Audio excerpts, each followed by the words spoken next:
जोहार। आप देख रहे हैं दस्तक मीडिया। चिरकुंडा के अग्रसेन शिशु विद्या मंदिर में विद्या का अधिकार कानून को ताक पर रखकर छठी कक्षा की छात्रा राधिका गुप्ता को मानसिक रूप से प्रताड़ित करने का मामला सामने आया है। वार्षिक शुल्क जमा न करने में देरी होने पर छात्रा को परीक्षा से वंचित कर दिया गया। सूचना पर अभिभावक पिता मनोज साहब स्कूल पहुंचे और इसका विरोध किया। बाद में स्कूल प्रबंधक ने माना कि गलती हुई है, अलग से छात्रा राधिका की परीक्षा ली जाएगी। सफाई में कहा कि अभिभावक पर फीस जमा करने का दबाव डालने के लिए ऐसा किया गया। उनका मानसा छात्रा को प्रताड़ित करना नहीं था। छात्रा राधिका ने बताया कि स्कूल में टेस्ट परीक्षा चल रहे हैं। आज गणित का विषय की परीक्षा थी, लेकिन उसे टेस्ट परीक्षा में बैठने नहीं दिया गया। रो रो कर क्लास टीचर से परीक्षा में बैठने की अनुमति देने के आग्रह किया गया, लेकिन कोई सुनवाई नहीं हुई। कहा कि पापा 30 जून तक फीस जमा कर देंगे, बावजूद कुछ नहीं सुना गया। अब सवाल यह उठता है कि शिक्षा के अधिकार कानून के तहत बच्चों को पढ़ाई और परीक्षा का अधिकार मिलने के बावजूद फीस को लेकर एक छात्रा को परीक्षा से दूर करना कितना उचित है? क्या फीस वसूली के लिए बच्चों पर इस तरह का दबाव बनाना सही तरीका है? हालांकि स्कूल ने अपनी गलती मानते हुए दोबारा परीक्षा लेने की बात कही है, लेकिन इस घटना ने शिक्षा व्यवस्था और बच्चों के अधिकार पर कई सवाल खड़े कर दिए हैं।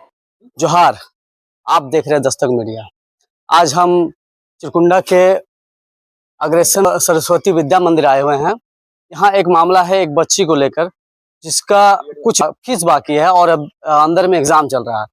तो उस फीस के चलती इस बच्ची को बाहर निकाल दिया गया है। क्या यह सही है और कितना फीस बाकी है, क्या है पूरा मामला, आइए जानते हैं इसके गार्जियन का नाम बताइए। मनोज कुमार गुप्ता। आपके बच्चे का क्या नाम है? बच्ची राधिका गुप्ता। क्या है पूरा मामला? सर, ये इसका अप्रैल में स्कूल खुला है, ठीक है। अप्रैल स्कूल खुला है, इसका कॉपी किताब करके स्कूल जाना मतलब आना चालू कर दिया है। फिर मई में इसका गर्मी छुट्टी हो गया है। जून में स्कूल खुला है, ठीक है। जून में स्कूल खुला तो छोटा सा परीक्षा भी चालू हुआ है। तो हमने बोला कि 30 तारीख तक हमने अब सब अपडेट कर देंगे। हम प्रिंसिपल साहब को, टीचर, क्लास टीचर जो भी है, फ़ोन की थी, रिकॉर्डिंग मेरे पास है।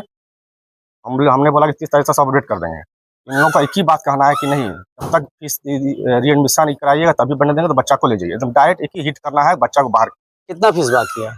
6700 रुपया है, जिसमें हम 4000 बोल रहे थे देने के लिए। 30 तारीख तक बोले थे कि हम 2700 इधर का जो भी 2 महीना का ये है अपडेट कर देंगे। प्रिंसिपल से बात हुआ आपका? प्रिंसिपल भी यही कहना है कि बच्चा को ले जाइए। मेरे पास ऐसा कोई अलाउ नहीं।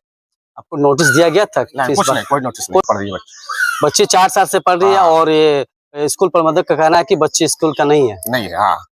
अच्छा, कोई नोटिस वोटिस नहीं दिया गया? कुछ नहीं, सिर्फ यही है, छोटा सा परीक्षा था। परीक्षा में बैठने से पहले बोला आपका रीएडमिशन कराना होगा। हमने इतना बोला बढ़िया से प्रिंसिपल साहब से कि 4000 मेरे पास बजट है, 4000 दे रहे हैं, बाकी 30 तारीख को जो भी होगा 2700 और इधर का जो भी होगा मैंने अपडेट कर देंगे। तो नहीं, कोई अलाव नहीं है, आप बच्ची को ले जाइए। अब बच्ची को मोटामोटी 1.5 घंटा से बेंच पे बैठा के बाहर रखा हुआ है, बच्ची रो रही है और मेरे पास रिकॉर्डिंग है टीचर का। देखिए, टीचर का लैंग्वेज सुन लीजिए पहले।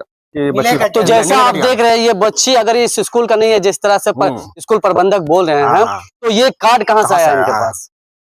कार्ड कहाँ से आया? तो इस बात से ये मालूम पड़ता है कि कहीं ना कहीं स्कूल का मनमानी चल रहा है, क्योंकि एक छोटी बच्ची को बाहर कर देना, इसके मानसिक पर बहुत बड़ा असर पड़ेगा। नाम क्या है? राधिका गुप्ता। कहाँ पढ़ती हो तुम? अग्रसेन सरस्वती विद्या मंदिर। कितने साल से पढ़ रही हो? 4 साल से। क्लास में हो तुम? 6 से। आज तुम परीक्षा देने आई थी? हाँ। क्या बोले प्रिंसिपल साहब? मेरा रीएडमिशन नहीं हुआ था, तो मेरे क्लास टीचर ने बोला कि जाओ नीचे जाके मैम से बात करो। हाँ। तो मैं गई नीचे, तो वहाँ मैम बोली कि तुम्हारा रीएडमिशन नहीं हुआ है, तुम अपने पापा को बुलाओ, नहीं तो फिर वहाँ जाके बैठ जाओ। तो हम वहाँ कब से बैठे, मेरा मैथ का एग्जाम पार हो गया, टिफिन हो गया, फिर जीके का एग्जाम भी चालू हो गया। तब भी हम बोल रहे कि मेरे पापा आके 30 तारीख को सब कुछ अपडेट कर देंगे, हमको जाने दीजिए। तब भी मैम हमको नहीं जाने दी। फिर प्रिंसिपल सर फोन किए डैडी को, तब डैडी आए। तो जैसा आप देख रहे हैं, ये बच्ची अगर इस स्कूल का नहीं है, जिस तरह से स्कूल प्रबंधक बोल रहे हैं, तो ये कार्ड कहाँ से आया इनके पास? कार्ड कहाँ से आया? तो इस बात से ये मालूम पड़ता है कि कहीं ना कहीं स्कूल का मनमानी चल रहा है, क्योंकि एक छोटी बच्ची को बाहर कर देना, इसके मानसिक पर बहुत बड़ा असर पड़ा। जानते हैं थोड़ा स्कूल प्रबंधक से भी कि क्या है पूरा मामला। हमारा छोटा सा सवाल है भैया। बोलिए। इस शिक्षा का अधिकार कानून कहता है कि कोई भी मामला हो उसको परीक्षा या पढ़ाई से वंचित नहीं करना है।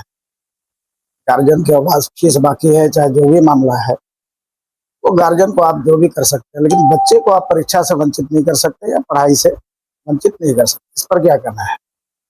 देखिए, अभी तक हम लोग यहाँ पर बच्चों का एडमिशन लेते हैं वार्षिक शुल्क लेकर, कोई री एडमिशन बोल के हम लोग कुछ नहीं। तो इनकी बच्ची अभी तक एडमिट भी नहीं हुई है स्कूल, वार्षिक शुल्क जमा कर। आज मान लीजिए आज वार्षिक शुल्क आप हम बच्चे को किस आधार पर बैठा, बच्चे को बैठाएंगे तो अपना स्कूल का बच्चा तो होना चाहिए, अपना स्कूल का बच्चा ही नहीं है, फिर भी परीक्षा ले रहे थे ना उसका।